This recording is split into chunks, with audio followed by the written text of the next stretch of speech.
Welcome to the Michigan Golfer Show. Join us each week as we explore the people, the places, and the events that shape our great game. We're at Meadowbrook Country Club on 8 Mile Road in Northville, a place that from the first time I came out here has certainly grown an awful lot, and it's had a great history over the years. It's one of the fine, classic old clubs in Detroit, and we're here with the general manager, Joe Marini, who Joe was not here in 1916 when it started, but a little after that. Tell us about Meadowbrook, Joe. Oh, well, Meadowbrook's a great club. A lot of tradition here. We've been here, obviously, since 1916, and the club has grown over the years. We have turned ourselves into a big family club over the past 10 years. As you can see behind me, we have our swim team go and practice, and we have our tennis team right behind them. And on the driving range currently, we have our kids taking some junior linker golf lessons as we speak. So we've managed to transform ourselves into a business club, into a family club, which has worked out very well with today's economic times. We have really cultivated ourselves and taken advantage of our area and our growing community that we have here in Northville. That sounds terrific. And as a resident of Northville now, I know that how much people appreciate having an asset like Meadowbrook Country Club here. Yeah, the community is just great for us. We have a lot of friends and family that live very close to our vicinity here, and the township and the directors and everybody involved is nothing but great, so we're very thankful for that. How about the club? Tell us a little bit about the building of the club, what's been added, what's been taken away maybe. You haven't had any big fires here like they had at Plum Hollow. What's going on with, how big is the structure anyway? The current structure we're standing on right now is 59,000 square feet, and the original structure was probably about 3,000 square feet in 1916. And our front doors are still there from 1929 when they remodeled the original structure. And since the years we've added on this porch patio we're on right now, as it was added on in 1975. Over to my left here, we have a screened, it used to be a screened-in porch, it is now our formal dining room, which is enclosed. And in 1997, we remodeled our pools. We had one pool, we added 3 pools, and we added 2 more tennis courts. So over the years, we've just been growing. As the club has grown, the club has grown with it, and I think it's been a great addition to everything. So we're really proud. It's terrific. It is very impressive from how Meadowbrook started way back when, and you've had great pros here. Chick Harbert was here, PGA champion, one of the great long hitters of all time. Sure, 1955 Ryder Cup captain, and our current pro Mark Stevens has been here 10 years as our golf professional and just does an outstanding job. So. All right, we're here at Meadowbrook Country Club with some gentlemen who know a lot about golf and a lot about growing grass. And right here is Jeff Coleman and Mike Edgerton. He's the guy that keeps the grass green in all kinds of weather. And then the director of golf is Mark Stevens. And we're going to talk about all the great championships here, including the 1955 PGA Championship, where Chick Harbert, who is the defending champion, was the host professional. Now, Mark, you had a terrific tournament for the members here, and you had all the course set up like 1955 PGA. What was that like?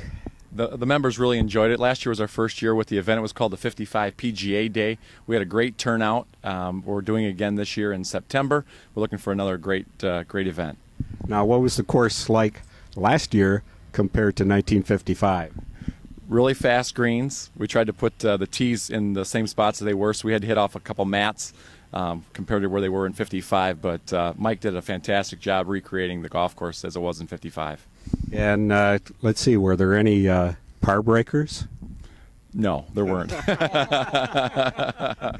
Now, Mike has been here as the superintendent for 33 years, and he succeeded a good friend of mine, Andy Bertoni, who is one of the all-time greats in golf course maintenance and telling stories and everything else.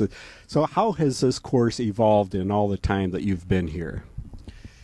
It's come a long way with just like with every profession, with computers, with the irrigation system, soft spikes, and things of the mowing equipment that we use today versus back then is night and day. Well, we're with Jim Cole, a past president of the Meadowbrook Country Club here. Jim, tell us a little bit about what we see here behind us. All right.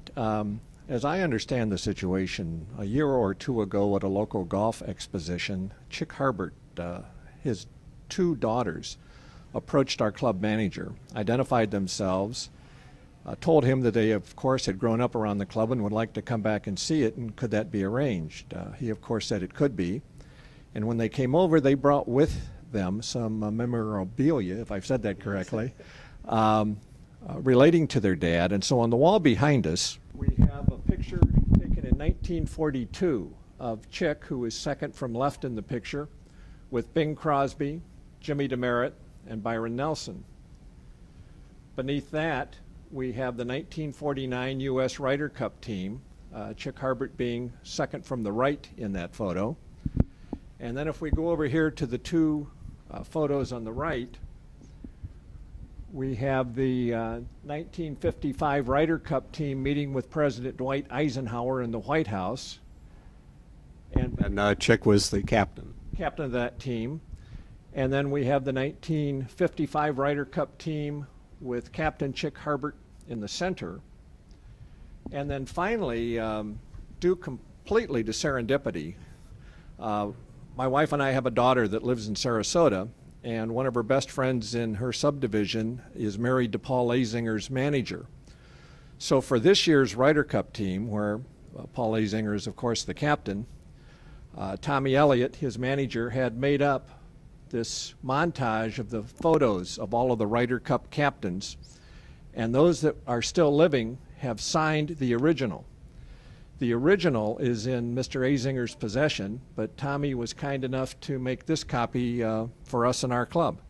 That's pretty good, more than a souvenir. That is outstanding. Chick was the golf professional here at Meadowbrook for a long time, and he was known for his prodigious tee shots.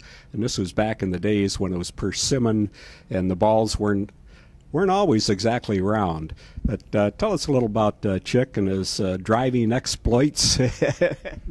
What I know of it, I learned secondhand, and that is that he was invited back at age 70. And our first hole measures some 330 yards, and it was said that at age 70 he could still drive the green. That's pretty strong. And even though, if it wasn't all that long ago, courses were certainly more irrigated than back in the days of the Motor City Opens, when the ground was firm and hard and the balls ran. I think that's quite accurate. What can you tell us about the Motor City Opens? There were 4 of them here. Ben Hogan won the first one on the 4th of July. Again, all I know of that is what I've read. I was somewhere between 8 and 12 years old at the time.